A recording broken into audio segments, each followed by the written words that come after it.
तो लगातार कवरेज भी हमारी जारी है और वाराणसी में प्रधानमंत्री नरेंद्र मोदी का रोड शो भी जारी है। गौतम लहरी जी स्टूडियो में लगातार हमारे साथ बने हुए हैं और इन तस्वीरों को एक्सप्लेन भी कर रहे हैं, बता भी रहे हैं। पांडेपुर चौराहे से निकल चुका है, काशी विद्यापीठ तक पहुंचेगा। काशी विद्यापीठ से खेल मैदान में ये रोड शो एक रैली में तब्दील हो जाएगा और उसी रैली को पीएम ने संबोधित करना है।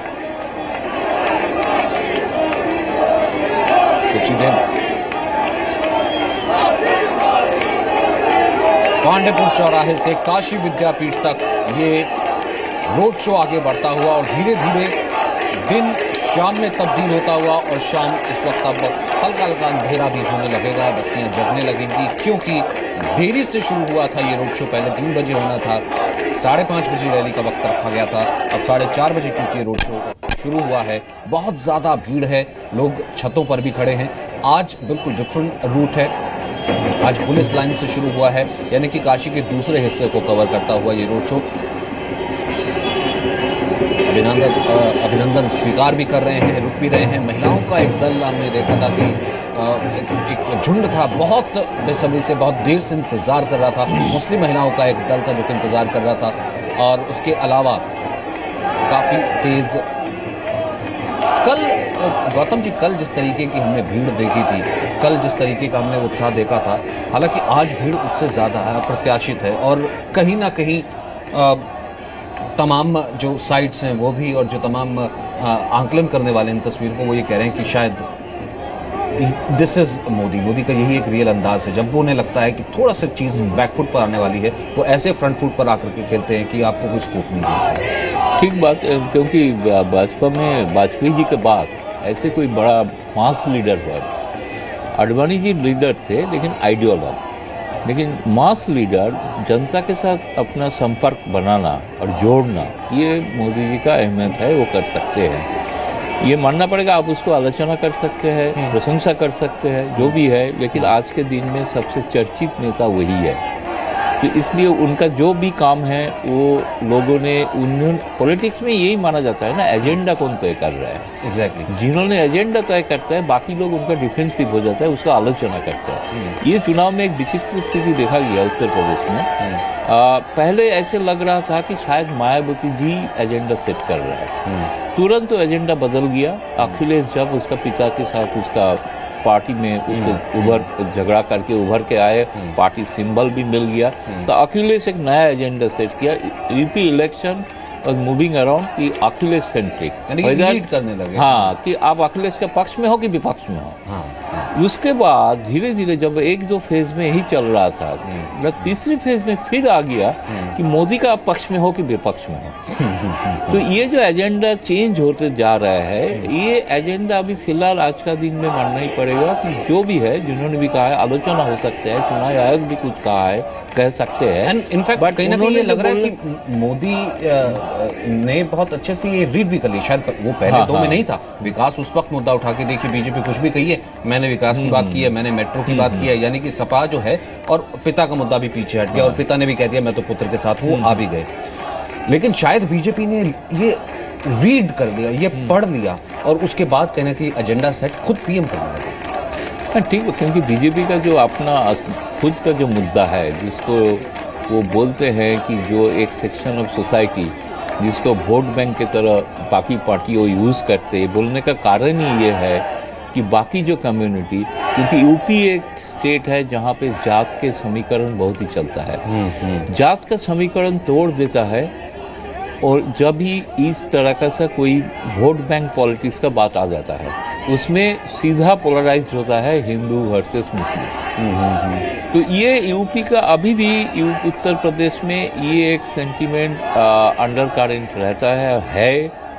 देखिए, इसलिए अभी इतना बड़ा कदम उठाया डीमोनेटाइजेशन, उसका कोई चर्चा भी नहीं है। ना तो अपोजिशन पहले शुरू किया था, अभी भी वो बोल नहीं रहा है। शुरुआत में तो ऐसा हुआ था कि जैसे बहुत बड़ा मुद्दा बन जाएगा, लेकिन कोई बात ही मुद्दा ही है नहीं। एक बार मैं अपडेट ले लेता हूँ गौतम जी, विशाल मेरे साथ मौजूद हैं। विशाल, कहाँ तक पहुंचा है? क्योंकि मैं जहां तक तस्वीरों से आकलन कर रहा हूँ, देख रहा हूँ, ये जैसे जैसे पांडेपुर चौराहे को क्रॉस किया है इस रोड शो ने, ये और बड़ा होता जा रहा है।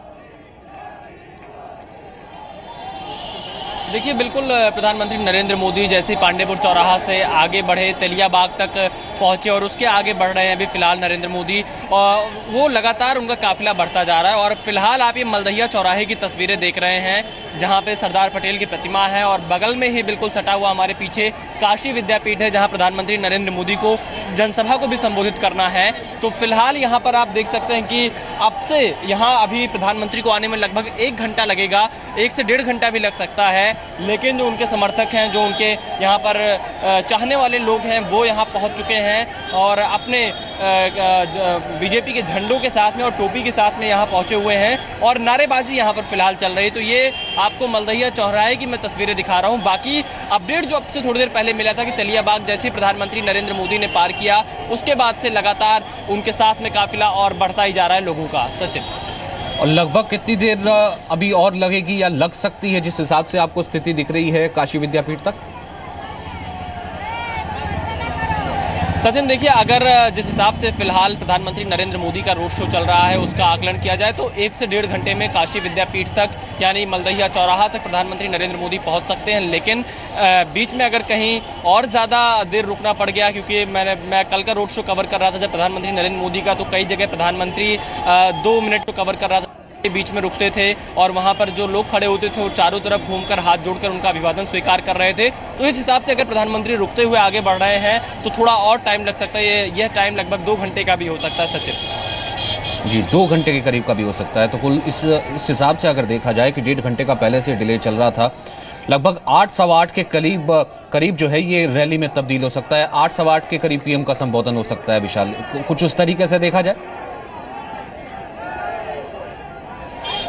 बिल्कुल सचिन, 8 बजे के करीब भी प्रधानमंत्री काशी विद्यापीठ पहुंच सकते हैं और अगर बीच में कहीं रुके नहीं 2 मिनट या 3 मिनट लिए तो 7:30 सवा 7 तक भी आने की संभावना है प्रधानमंत्री नरेंद्र मोदी के काशी विद्यापीठ पहुंचने की। लेकिन फिलहाल अगर मैं सड़कों पे जो देख पा रहा हूं, क्योंकि बीजेपी ने यहाँ पे तैयारी पूरी तरीके से कर रखी है, कोई ऐसा घर नहीं छोड़ा है जहाँ पर लोग खड़े ना हुए हों, तो ऐसी स्थिति में थोड़ा वक्त लग सकता है। और आप सही कह रहे हैं कि रात 8 बज सकते हैं प्रधानमंत्री नरेंद्र मोदी को काशी विद्यापीठ तक पहुँचने में।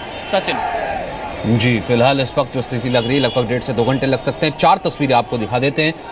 एक तरफ फूल बरसाते पीएम, लोग फूल बरसा रहे हैं और वो फूल गाड़ी पर, बोनट पर, जीप पर इकट्ठे हो जा रहे हैं। तो कल भी हमने देखा था कि उसी फूलों को रेसिप्रोकेट करते हुए वापस फेंकते हुए पीएम मोदी थे। और दूसरी तरफ सड़कों पर नमो नमो के नारे, कल भी ये होड़ मची हुई थी, ये कोशिश थी कि कौन कितने ज्यादा तेजी से लगा रहा, आज भी वही हो रहा है। एक तरफ जनता का अभिवादन स्वीकार करते हुए, दूसरी तरफ स्वागत को तैयार महिलाओं का एक बहुत बड़ा झुंड है, गुट है जो कि आज पहुंचा है। और इसी की कवायद गौतम जी एक कोशिश एक उस चेंज में भी थी। कल भी हमने जो रूट देखा था, बीच में एक बहुत बड़ा इलाका, एक ऐसा स्ट्रेच आता है जो कि बुनकरों का इलाका है या मुस्लिम बहुल इलाका है जहां से बीजेपी का अमूमन वोट बैंक को नहीं रहा है।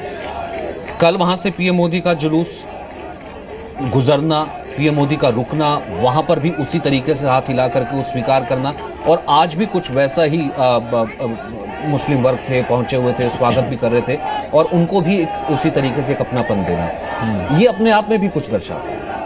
कुछ दर्शाता है, शायद सोच रहा है कि कॉन्स्टिट्यूंसी में जितना है मुस्लिम कम्युनिटी, शायद ये सोच रहा है कि प्रधानमंत्री का कॉन्स्टिट्यूंसी है, इसलिए प्रधानमंत्री के साथ रहना शायद उनके लिए बेहतर होगा। पता नहीं इनका पूरा वोट में तब्दील होगा कि नहीं, लेकिन कुछ तरह से कुछ वोट हो सकता है कि कुछ लोगों ने भाजपा प्रत्याशी को दे सकते हैं, वो भी मोदी जी का नाम के ऊपर, मोदी जी का कारण ही दे सकते हैं।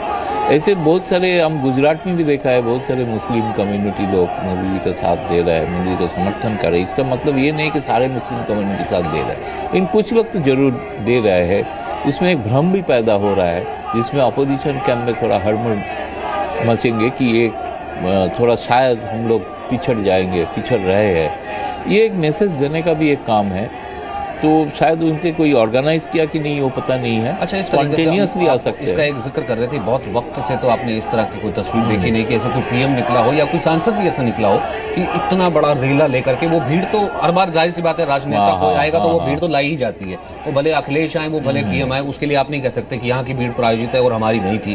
खैर वो एक अलग बात है, लेकिन इस तरह से निकलना और इस तरह का मैसिव जब चीज़ होती है, सिग्नल क्या जाता है और अब क्या सिग्नल जा रहा होगा, खासतौर से ओपोजिशन में जिसमें एक सपा है और बीएसपी जो कि कह रही है कि आप मुझे अंडर राइट मत कीजिए, मुझे अंडर एस्टिमेट किया जाए, तो उसमें क्या सिग्नल जाता है?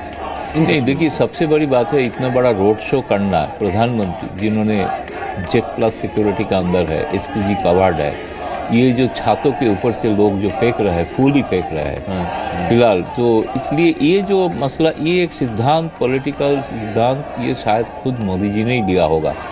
बाकी जो जेट प्लस सिक्योरिटी जितना लीडर होते हैं, जब वो ट्रैवल करते हैं, जैसे राष्ट्रपति हो, प्रधानमंत्री हो, पिछले प्रधानमंत्री जितने थे सारे वो सैनिटाइज्ड हो जाता है एरिया, वो एरिया में कोई गाड़ी नहीं चल सकते हैं, कोई आम जनता तो दूर, कोई एक कुत्ता भी नहीं आ सकते। बिल्कुल, तो इसको आने से ही बोला जाता है कि सिक्योरिटी ब्रीच। तो ये जानते हुए कि प्रधानमंत्री मोदी ने उसको पता है कि ये होते हुए भी उनको भरोसा वो दिलाना चाहते हैं जनता को कि हम काशी और उत्तर प्रदेश जनता के साथ है, इसलिए सिक्योरिटी हमारे लिए कोई मायना नहीं रखता है। यानी सिंबॉलिकल, ये सिंबॉलिक, अदरवाइज इसका मायना बहुत ज़्यादा है। अदरवाइज ये अगर होता तो ऊपर से कोई फूल फेंक रहे हैं, फूल की जगह दूसरा कुछ भी फेंक सकते थे। एब्सोल्युटली, ये बहुत बड़ा पॉइंट है। प्राइम और तभी ये कहा जा रहा है कि खतरा मोल लिया जा रहा है, एसपीजी प्रोटेक्टिव, वो भी पीएम, लेकिन स्टिल दैट फार, यानी कि इतना आगे तक जाना, ये अपने आप में ये सिंबॉलिज्म ही बहुत कुछ बताता है।